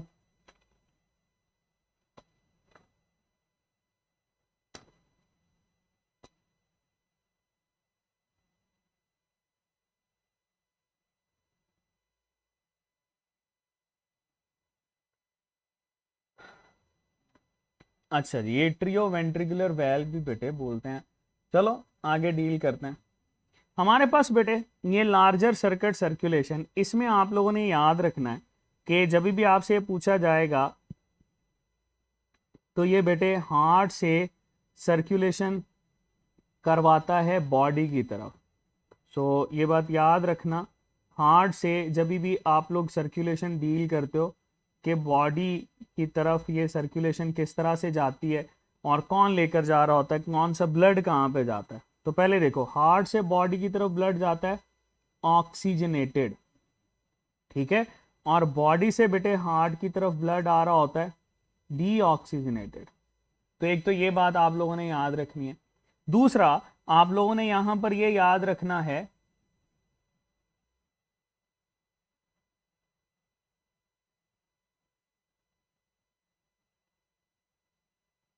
चले, दूसरा आप लोगों ने ये याद रखना है कि ये आपके पास किस तरह से ट्रेवल करेगा। देखो, पल्मोनरी वेन्स हम लोग सबसे पहले लिखेंगे।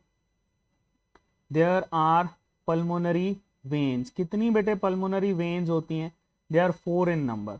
इन पल्मोनरी वेन से आपके पास बेटे ब्लड जाएगा लेफ्ट एट्रियम में, लेफ्ट एट्रियम से बेटे ये मूव करेगा लेफ्ट वेंट्रिकल में, लेफ्ट वेंट्रिकल से इसकी फिर ट्रांसपोर्टेशन होगी टुवर्ड किसके पास? एओर्टा के पास। ठीक है जी, तो बेटे एओर्टा से ये हमारे पास फिर ऑक्सीजनेटेड ब्लड जो है that will move towards the body, और पूरी बॉडी से ये फिर आगे बेटा वेना कैवा के थ्रू मूव करेगा। ठीक है, हार्ट की तरफ। तो हार्ट से बॉडी, बॉडी से दोबारा हार्ट की तरफ। यहां पर देखो बेटे, आपसे ये पूछा जाता है कि ऑक्सीजनेटेड ब्लड का फ्लो बताना है आपने। बेटा ये पल्मोनरी वेन्स से लेफ्ट वेंट्रिकल, ठीक है। अच्छा, फिर आप लोग ये डील करते हो कि लेफ्ट वेंट्रिकल से ये आपके पास बेटे आ जाता है एओर्टा। फिर आप लोग यहाँ पर डील कर रहे होते हो कि ये अप टू बॉडी तक जाता है। ठीक है, बॉडी से आगे बेटा हम लोग डील करते हैं इसका डीऑक्सीजनेटेड ब्लड, दोबारा हार्ट की तरफ मूव करता है। तो that is something oxygenated and deoxygenated blood बेटे, जो कि आप इसके साथ एसोसिएट कर रहे हो। तो यहां पर भी वेल्व्स को ऐड कर लो। लेफ्ट एट्रियम और लेफ्ट वेंट्रिकल के दरमियान कौन सा वेल्व होता है? Mitral valve. ठीक है, और एओर्टा की बेस के ऊपर बेटे एओर्टिक वेल्व या एवी वेल्व हम लोग मेंशन कर रहे होता है। ठीक है, एओर्टिक वेल्व या सिंपल एवी लिखा जाता है। ये बेटे लार्जर सर्किट सर्कुलेशन या सिस्टेमिक सर्कुलेशन हम लोग इसको बोल रहे होते हैं। ओके, चलो अब यहां पर ना वेल्व्स को डील करते हैं, उससे हार्ट साउंड्स हमारे पास क्लियर होंगी।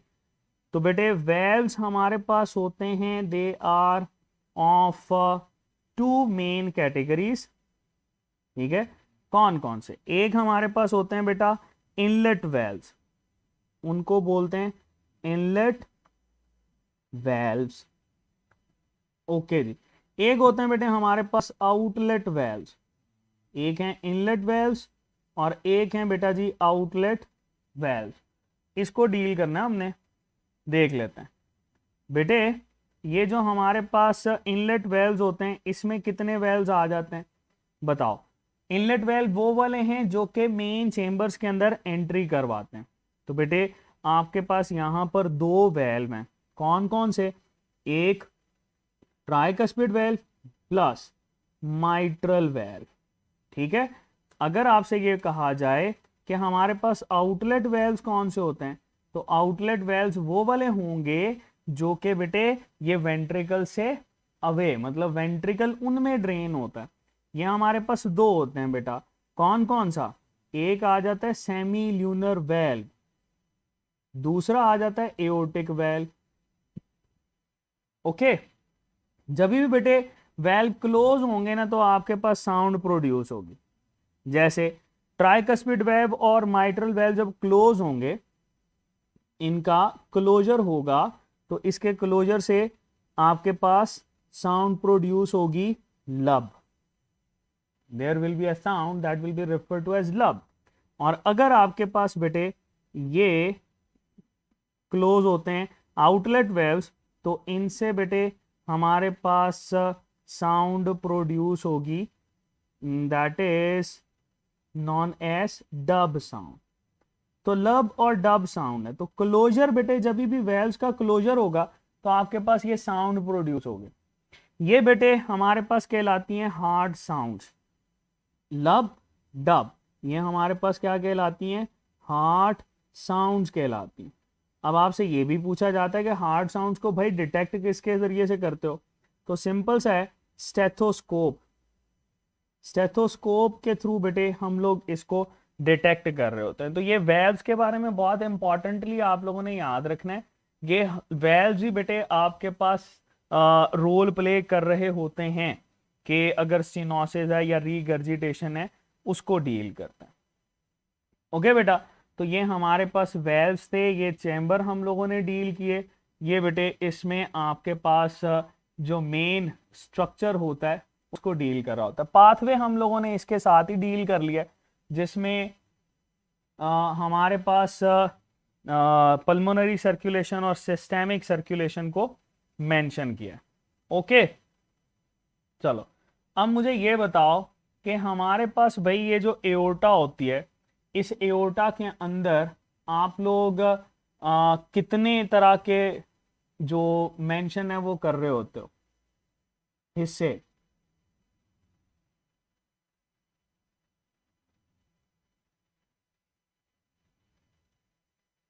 हाँ जी, बताओ, चुप क्यों हो गए हो?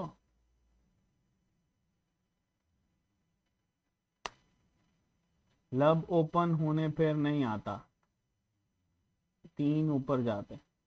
अच्छा ये बताओ ना कि हमारे पास कौन कौन सी वेसल कहाँ से ओरिजिनेट कर रही होती है।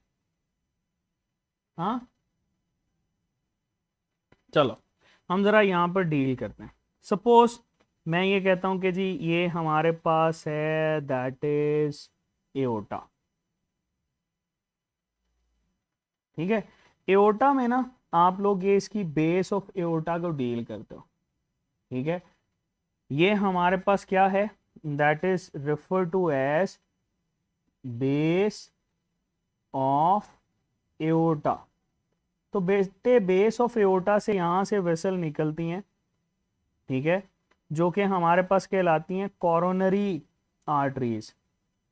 कोरोनरी आर्टरीज, कोरोनरी आर्टरीज किसको सप्लाई करती हैं? कोरोनरी आर्टरीज बेटे सप्लाई कर रही होती हैं हार्ट को। कोरोनरी आर्टरीज किसको सप्लाई करती हैं? हार्ट को, ठीक है। तो सबसे पहले जिस स्ट्रक्चर को ब्लड सप्लाई होती है, जिस ऑर्गन को ब्लड सप्लाई होती है, वो आपके पास हार्ट होता है, ठीक है। चलो फिर बेटे हमारे पास ये आ जाता है दैट इज असेंडिंग एओर्टा, ये आर्च ऑफ एओर्टा, और फिर इससे डिसेंडिंग एओर्टा की तरफ जाते हैं।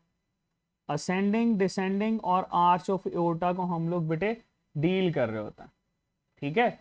यहां से फिर आगे आपको फर्दर ये ओरिजिनेशन नजर आती है कि भाई कुछ 3 तरह की वेसल आप लोगों ने बनाई थी।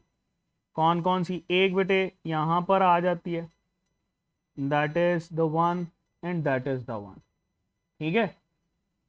एक तो बेटे हमारे पास आ जाती है ब्रेकियोसेफेलिक आर्टरी। मतलब अगर हम इसकी बात करें तो सबसे पहले आपको ये नजर आती है ब्रेकियोसेफेलिक आर्टरी। ब्रेकियोसेफेलिक, ये देखो ना इसका नाम हमें बता रहा है। ब्रेकियो की टर्म हम लोग यूज करते हैं उसमें लंग्स के लिए, और सिफेलिक मतलब हार्ट के लिए। ये फर्दर बेटे बाइफरकेट करती है, आपको पता है ये फर्दर हमारे पास बाइफरकेट करती है। इसकी फर्दर बेटे बाइफरकेशन से आपको ये दो वेसल्स नजर आती। कौन कौन सी? एक है राइट सबक्लेवियन वेन और एक है राइट कॉमन कैरोटिड आर्टरी। ठीक है, यहां पे मैं लिख लेता हूं, ये हमारे पास होती है राइट सबक्लेवियन, ठीक है, artery, that is right subclavian artery. और दूसरी बेटे हमारे पास होती है that is refer to as right common carotid artery, that is right common carotid artery, RCCA मैंने लिखा है, राइट कॉमन कैरोटिड आर्टरी बेटे। ठीक है, चलो दूसरा बेटे ये जो हमारे पास होती है इसको बोलते हैं लेफ्ट कॉमन कैरोटिड आर्टरी, हमारे पास लेफ्ट कॉमन कैरोटिड आर्टरी कहलाती है। तो दो हो गए। अच्छा, तीसरा हमारे पास बेटे जो है वो लेफ्ट सब क्लेवियन आर्टरी होती है, यानी ये वाली जो है इसको बोलते हैं लेफ्ट सब क्लेवियन आर्टरी, राइट सब क्लेवियन आर्टरी, लेफ्ट सब क्लेवियन आर्टरी, ये आप लोगों ने याद रखना है। फिर उसके बाद जारी सी बात है ये जो एओर्टा है जैसे जैसे डिसेंड करता है बेटा वैसे वैसे ही ये हर हिस्से के साथ बाइफरकेट होता रहता है। यानी अगर हम यहाँ पर ऐड करें कि भाई लीवर को कौन सी सप्लाई कर रही होती है तो वो आप बताओगे। ठीक है, एब्डोमिनल एओर्टा, फिर थोरैसिक एओर्टा के अंदर। फिर अगर मैं पूछूं कि भाई किडनी को कौन सप्लाई कर रहा होता है, रीनल आर्टरी। ठीक है, टांगों को सप्लाई कर रहा होता है, इलियक आर्टरी। तो ये आपके पास बेटे इसका पाथवे ये आप लोगों ने याद रखना है कि किस किस को सप्लाई करती है, कहाँ कहाँ से सप्लाई कर रही होती है। ठीक है, जैसे हमारे पास एक टर्म आती है मिजेंट्रिक आर्टरी, मिजेंट्रिक, मिजेंट्रिक किसको करती है? हाँ, मिजेंटीरॉन आप लोगों ने हिस्सा पढ़ा है जो कि आपकी इंटेस्टाइन के साथ एसोसिएटेड है, उसको सप्लाई करना इसका काम होता है। तो बेटे ये हमारे पास हार्ट का कुछ स्ट्रक्चर हम लोग डील कर रहे होते हैं, ठीक है, जो कि हम लोगों ने यहाँ पर मेंशन किया। वापस चलो, क्या हमारे पास कोई सेकेंडरी हार्ट होता है? Is there any secondary heart in our body? Secondary heart, याद रखना ये जो सेकेंडरी हार्ट होता है इसको बेटे पेरिफेरल हार्ट भी बोलते हैं, that is also known as peripheral heart. Peripheral heart ना आप काफ मसल्स को बोल रहे होते हो, आपके जो टांगों के मसल्स होते हैं ना, मछलियां जो पाँव की होती हैं उसको काफ मसल्स बोलते हैं, that is refer to as बेटे पेरिफेरल हार्ट। ओके, बिल्कुल सही कह रहे हैं, काफ मसल्स अली असगर।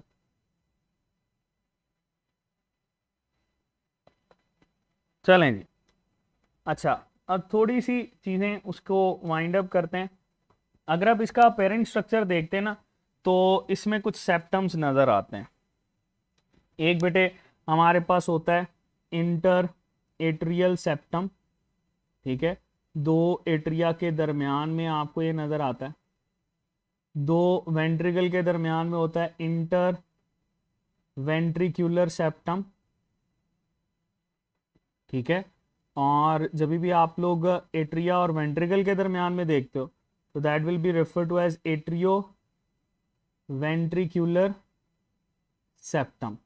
ये सारे के सारे सेप्टम जो होते हैं ये बेटे आपके पास अपेरेंटली फिल्ड अप हुए होते हैं विद रेफरेंस टू सल्कस, उसको ग्रूव भी बोलते हैं। और जब भी आप हार्ट को बाहर निकाल के देखते हो ना तो अच्छा खासा बेटे उसके सराउंडिंग पे आपको फैट नजर आता है। वो फैट बेसिकली इन्हीं डिप्रेशंस को जो है वो कवर कर रहा होता है, ठीक है। तो ये हमारे पास ह्यूमन हार्ट था। इसमें ये ह्यूमन हार्ट कभी भी न्यूरोजेनिक नहीं होता, ये होलो चेम्बर है, डबल है, फिब्रोमस्कुलर ऑर्गन है, कॉनिकल शेप होती है, इसकी लिमिट्स हम लोगों ने पढ़ी। हाँ, ये लेयर्स अगर आप लोग ऐड करना चाहते हो तो वो मैंने इस वजह से नहीं की, मुझे लगा कि आपको आती हैं, तो लास्ट पे हम उसको डील कर लेते हैं कि जब भी आपके पास हार्ट वॉल को डिस्कस किया जाता है ना, तो हार्ट वॉल में बेटे हमारे पास ना 3 लेयर्स मौजूद होती हैं। एक सबसे एक्सटर्नल लेयर जिसको हम लोग बोलते हैं, दैट इज क्या कहलाती है, epicardium, that is refer to as epicardium बेटे, सबसे बाहर वाली एपिकार्डियम, ये कनेक्टिव लेयर होती है, ठीक है। अच्छा, फिर इसके साथ में आपको अच्छा खासा ये स्ट्रक्चर नजर आता है जिसको मायोकार्डियम बोलते हैं, मस्कुलर लेयर है। फिर बेटे इसके इंटरनल में आपको एंडोकार्डियम नजर आती है, ठीक है जी। अच्छा, इसी मायोकार्डियम के अंदर ना हमें इंटरकलेटेड डिस्क भी नजर आती है। चलो ये भी इसको मैं ज़रा एक्सप्लेन कर लेता हूँ, इंटरकलेटेड डिस्क क्या होती हैं। इंटरकलेटेड डिस्क बेटे ये हमारे पास जंक्शंस होते हैं। सपोज हम यहाँ पर डील करते हैं दैट वी हैव सेल्स, ये आपके पास आ गया मसल के सेल, ये दूसरा मसल का सेल, सिमिलरली ये मसल का सेल और इसके साथ एक और कार्डियक मसल का सेल, फिर ये एक और, ठीक है। इसके दरमियान में ना बेटे हमें ये जंक्शंस नजर आते हैं, इन जंक्शंस को बोलते हैं गैप जंक्शंस। जब ये सारे के सारे जंक्शंस एक ही जगह पर एसोसिएटेड होते हैं ना, जैसे यहाँ पर, तो ये एक डिस्क की फॉर्म में आ जाता है। इसको हम लोग बोलते हैं intercalated disc, that is refer to as intercalated disc, ठीक है। इसी इंटरकलेटेड डिस्क की वजह से बेटे आपके पास ये कंडक्टिविटी जो है ना वो बड़ी इजी होती है इसमें, ठीक है जी। सो दैट वाज समथिंग जो कि हमारे पास लास्ट पे मिसिंग था, इसको हम लोगों ने यहाँ पे ऐड किया। एंड आई होप ये आपके पास बेटे हार्ट का जो स्ट्रक्चर है ये आपके पास क्लियर है। अब कंडक्टिव सिस्टम हम लोग देखेंगे, ठीक है। हार्ट का कंडक्टिव सिस्टम क्या होता है।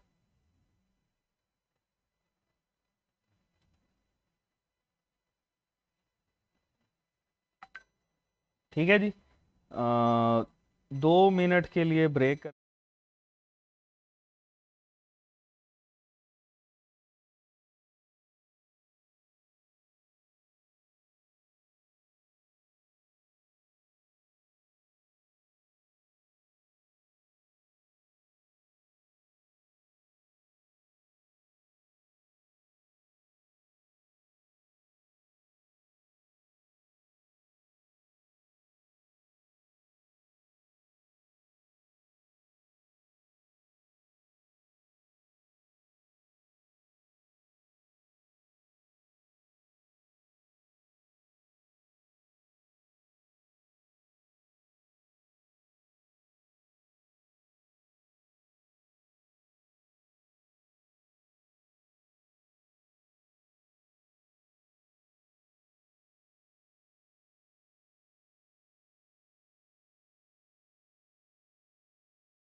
चलें जी बेटे, हम लोग डील करते हैं कंडक्टिव सिस्टम ऑफ हार्ट, ठीक है जी।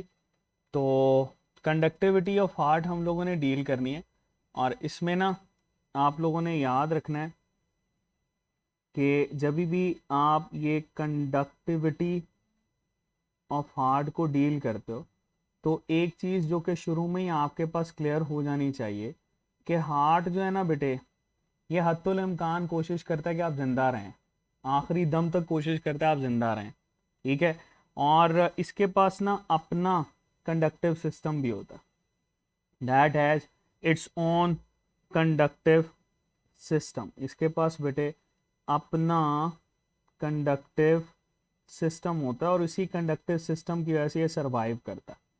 लेकिन ये CNS भी इसके ऊपर इफेक्ट करता है, यानी CNS का इसके ऊपर इफेक्ट किस तरह से आएगा, जैसे आप लोग देखो सिंपैथेटिक नर्वस सिस्टम होता है, अगर सिंपैथेटिक नर्वस सिस्टम एक्टिवेट होगा तो हार्ट रेट तेज हो जाएगा।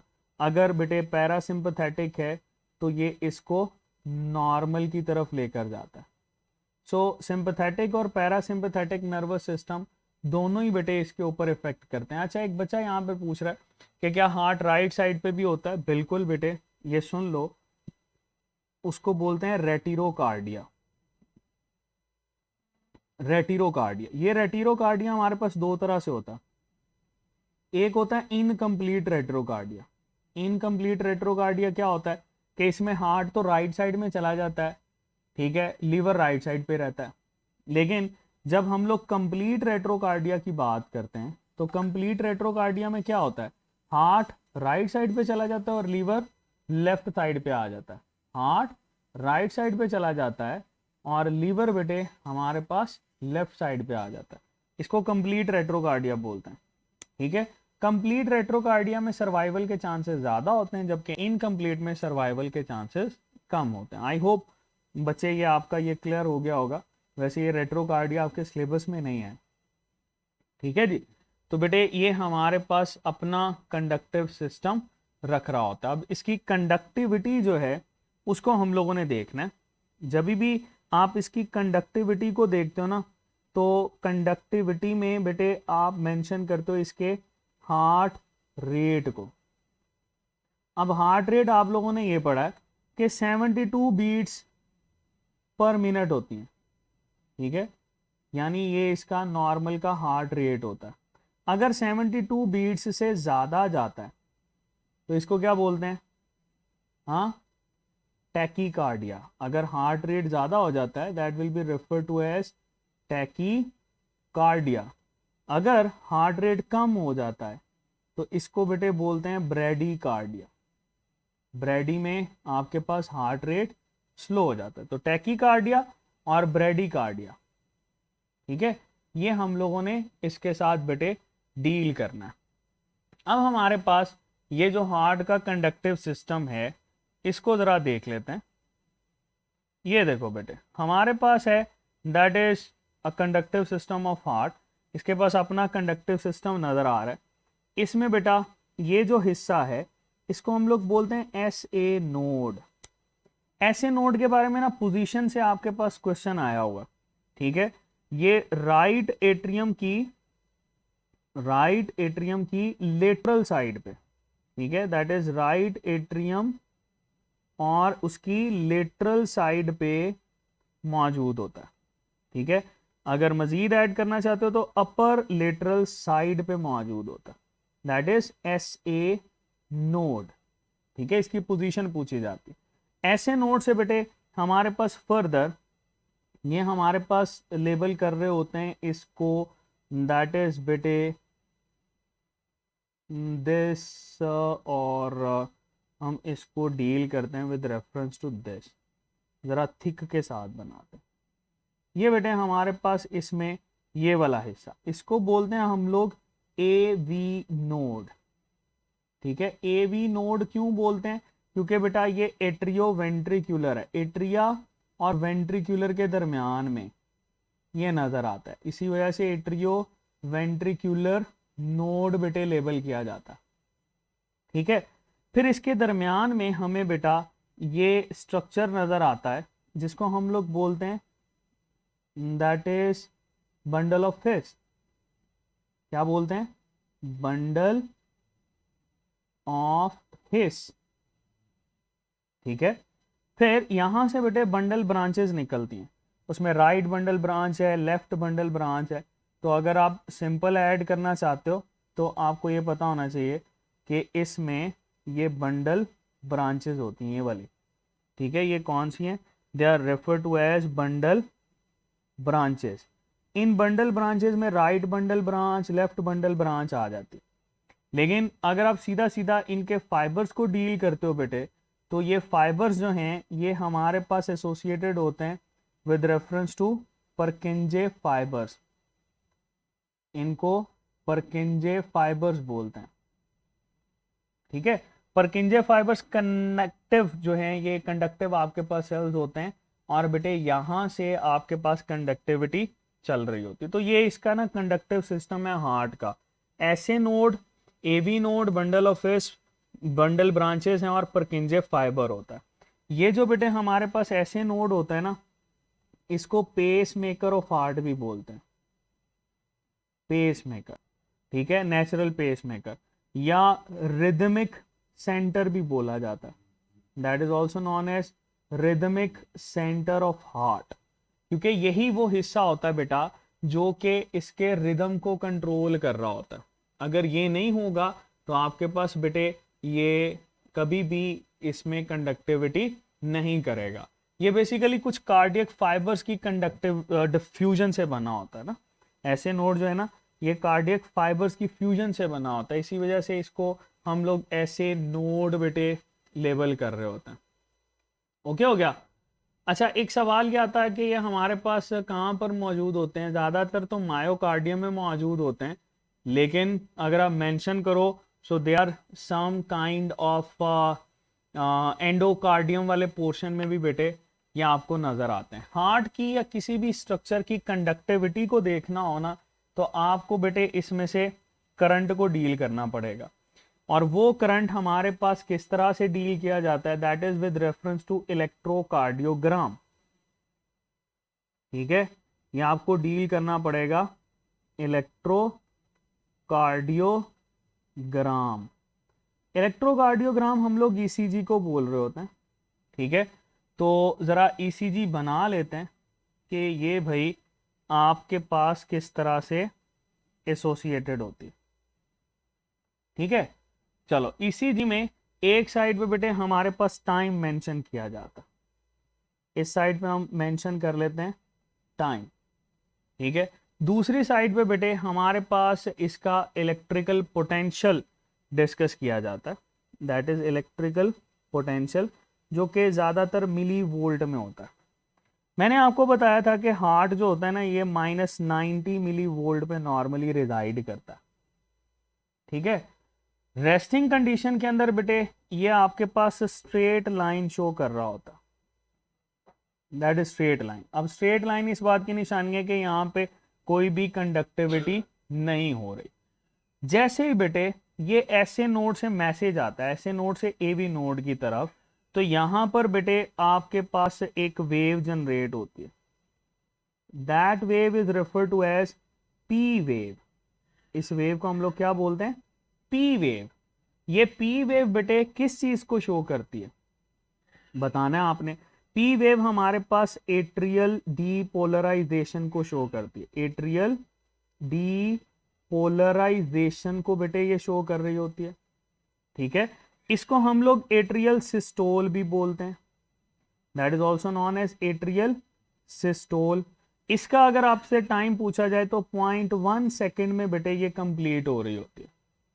ठीक है, ऑलमोस्ट 0.1 सेकेंड के अंदर ये कंप्लीट होती है। परकिंजे फाइबर्स उस वक्त बेटे ये कंडक्टिव सेल्स होते हैं, फाइबर्स होते हैं जिससे नर्व इंपल्स ट्रांसमिट हो रही होती है। ओके, ये बेटे हमारे पास पी वेव को हम लोग शो करते हैं। ओके हो गया। चलो, पी वेव के बाद हमारे पास यहां पर एक इंटरवल आता है जिसको पी आर इंटरवल बोलते हैं, that is refer to as P R interval. ये किसके लिए है? आप लोगों ने यहां पर पढ़ा होगा कि एवी नोड के ऊपर ना स्टे होता है थोड़ी देर के लिए, और इसको 0.15 सेकेंड का स्टे भी बोलते हैं। ये क्यों होता है? ताकि वेंट्रिकल्स जो हैं वो कंप्लीटली फिल कर जाएं। ठीक है, और यहां पर बेटे ये आपके पास ये जो इंटरवल होता है ये वाला, that is P R interval, ये हमारे पास पी आर इंटरवल बेटे कहलाता है। ठीक है, पी से बेटे आगे हमारे पास ये वेव नजर आती है, ठीक है, जिसको क्यू आर एस कॉम्प्लेक्स हम लोग बोलते हैं। तो यहां से बेटे आपके पास ये Q, ये R और ये बेटे हमारे पास S कॉम्प्लेक्स शो कर रहे होते हैं। ठीक है, चलो लेबल कर लेते हैं। That is refer to as Q, that is refer to as R, और ये बेटे एस।